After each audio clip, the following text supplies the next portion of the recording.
Assalamualaikum warahmatullahi wabarakatuh. Sebelumnya izin dokter perkenalkan nama saya Nur Atika Harahap NPM 2108260270. Pada kesempatan kali ini saya akan membahas topik pada remediasi Block Crash Program Neuroscience and Locomotor System. Pada kesempatan kali ini saya akan membawakan topik tentang sistem saraf. Jadi sistem saraf adalah sistem yang mengatur seluruh aktivitas di dalam tubuh kita baik secara volunter atau involunter. Jadi struktur dari sistem saraf itu ada beberapa seperti dendrit, akson, sinaps, soma, sel swan, nukleus, selubung mielin, nodus ranvier, dan sinaps. Jadi sebagai fungsinya sendiri badannya atau soma, tempat inti sel dan organel utama yang mengatur aktivitas neuron, sedangkan dendrit yaitu berfungsi penerimaan sinyal dari neuron lain atau reseptor sensorik untuk kemudian diteruskan ke badan sel. Selanjutnya untuk akson yaitu berfungsi sebagai pengiriman sinyal listrik dari badan neuron ke neuron lain, otot atau kelenjar. Dan yang terakhir adalah sinaps yang berfungsi sebagai komunikasi antar neuron melalui pelepasan neurotransmitter yang mengirimkan pesan dari ujung akson satu neuron ke dendrit neuron lain. Di mana fungsi dari sistem saraf ini sendiri sebagai mengatur dan mengordinasikan aktivitas tubuh secara keseluruhan, termasuk pengaturan organ dan sistem tubuh, mengendalikan refleks otomatis sebagai respon cepat terhadap rangsang tertentu, menyampaikan sensasi dari indera ke otak untuk diproses dan ditafsirkan, dan mengontrol gerakan otot baik secara sadar maupun tidak sadar atau secara volunter dan involunter. Nah, ada beberapa klasifikasi dari sistem saraf, yaitu ada sistem saraf pusat, sistem saraf tepi, sistem saraf autonom, dan sistem saraf somatik.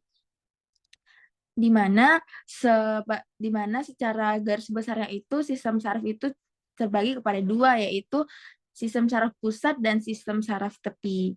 Di mana sistem saraf pusat ini tadi dibagi kepada dua bagian, ada otak dan sumsum tulang belakang atau medula spinalis, di mana otak ini berfungsi utama untuk meliputi pengolahan informasi, pengendalian aktivitas tubuh, serta proses berpikir, belajar, dan mengingat. Otak juga bertanggung jawab atas fungsi kognitif dan emosi manusia. Struktur utama otak terdiri dari beberapa bagian seperti korteks cerebral, batang otak, dan cerebellum yang masing-masing memiliki fungsi spesifik dalam pengolahan data dan pengontrolan tubuh. Lobus otak dibagi menjadi 4 bagian besar, ada lobus frontal, lobus parietal, lobus occipital, dan lobus temporal, di mana lobus frontal ini berperan dalam pengambilan keputusan, perencanaan, kemampuan bergerak, dan ekspresi emosi. Lobus parietal berfungsi mengolah sensasi dari kulit termasuk sentuhan, suhu, dan rasa sakit. Sementara untuk lobus occipital berfungsi khusus dalam pengolahan informasi visual dan pengenalan gambar, dan yang terakhir yaitu lobus temporal, yaitu berfungsi terkait dengan pendengaran, pemrosesan bahasa, dan memori jangka panjang. Selanjutnya bagian dari sistem saraf pusat ada juga sumsum tulang belakang atau medula spinalis yang berfungsi utama. Sumsum tulang belakang adalah sebagai jalur penghubung antara otak dan seluruh tubuh, serta mengatur refleks spontan tanpa perlu melibatkan otak. Bagian-bagian sumsum tulang belakang meliputi servikal, torakik, lumbar, sakral, dan koksigeal yang menyesuaikan distribusi saraf ke bagian tubuh tertentu. Peran dalam refleks sangat penting karena sumsum tulang belakang mampu merespon rangsangan secara tepat tanpa harus menghubungi otak, seperti refleks menarik tangan saat tersentuh benda panas. Selanjutnya pada sistem saraf tepi, yaitu terbagi kepada dua bagian, ada saraf kranial dan saraf spinal. Di mana saraf kranial ini berfungsi utama adalah menghubungkan otak dengan bagian-bagian kepala dan leher, serta mengirimkan informasi sensorik dan motorik ke area tertentu seperti mata, telinga, dan wajah. Contoh dari saraf kranial utama meliputi saraf optikus, saraf wajah, dan saraf vestibulokoklear yang bertugas dalam penglihatan, rasa, dan pendengaran. Dan saraf kranial ini berjumlah 12 pasang. Selanjutnya, bagian dari sistem saraf tepi juga ada saraf spinal yang berjumlah 31 pasang. Fungsi utamanya adalah menghubungkan sumsum tulang belakang ke seluruh bagian tubuh, mengatur transmisi sensasi dan perintah motorik. Distribusi ke bagian tubuh meliputi seluruh anggota badan dan bagian torso, memastikan komunikasi efektif antara sistem saraf pusat dan perifer. Selanjutnya ada sistem saraf otonom terbagi kepada dua, sistem saraf simpatik dan sistem saraf parasimpatik. di mana fungsi dan peran utamanya adalah mengatur respon tubuh terhadap stres atau bahaya, mempersiapkan tubuh untuk aktivitas intensif seperti melawan atau lari. Contoh aktivitas termasuk peningkatan denyut jantung, pelepasan glukosa, dan pelebaran bronki. Selanjutnya ada sistem parasimpatik, fungsi dan perannya adalah menstabilkan aktivitas tubuh, memulihkan keadaan setelah stres, dan mengontrol fungsi relaksasi seperti pencernaan dan penurunan denyut jantung.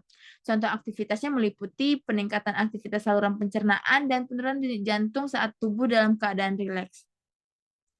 Selanjutnya ada sistem saraf somatik, fungsi utamanya adalah mengendalikan gerakan otot rangka secara sadar dan menyampaikan sensasi dari indera ke sistem saraf pusat. Kontrol otot rangka dilakukan secara volunter atau secara sadar, kemungkinan memungkinkan manusia untuk melakukan berbagai aktivitas seperti berjalan, berbicara, dan berlari. Sensorik dan motorik saling berinteraksi untuk mengkoordinasikan gerakan dan persepsi sensori dari lingkungan sekitar. Selanjutnya ada jenis dari sel saraf, terbagi kepada 3, ada neurosensorik atau aferen, neuromotorik atau eferen, dan interneuron, di mana neurosensorik atau aferen ini sendiri fungsi utamanya adalah menerima rangsang dari reseptor sensorik dan meneruskannya ke sistem saraf pusat untuk diproses.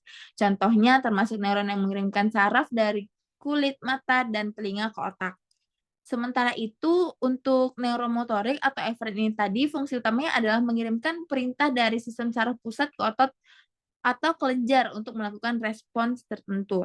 Contohnya adalah neuron yang mengendalikan kontraksi otot saat berjalan atau berbicara. Selanjutnya ada interneuron. Jadi interneuron ini jenis sel saraf yang berfungsi dan peran sebagai penghubung antara neuron sensorik dan motorik, serta memainkan peran penting dalam proses pengolahan informasi di dalam sistem saraf pusat. Nah, di sini ada beberapa gangguan pada sistem saraf, yaitu seperti stroke, Parkinson, epilepsi, multiple sclerosis, dan Alzheimer. Di mana perkembangan dan perawatannya bisa kita berikan nutrisi dan pola makan yang baik, latihan otak dan aktivitas mental, serta pencegahan dan pengobatan gangguan saraf. Sekiranya cukup sekian presentasi remediasi pada blok Crash Program Neuroscience and Locomotor System pada kali ini. Kurang dan lebihnya saya mohon maaf, referensinya sudah saya cantumkan. Wabillahi taufiq wal hidayah. Assalamualaikum warahmatullahi wabarakatuh.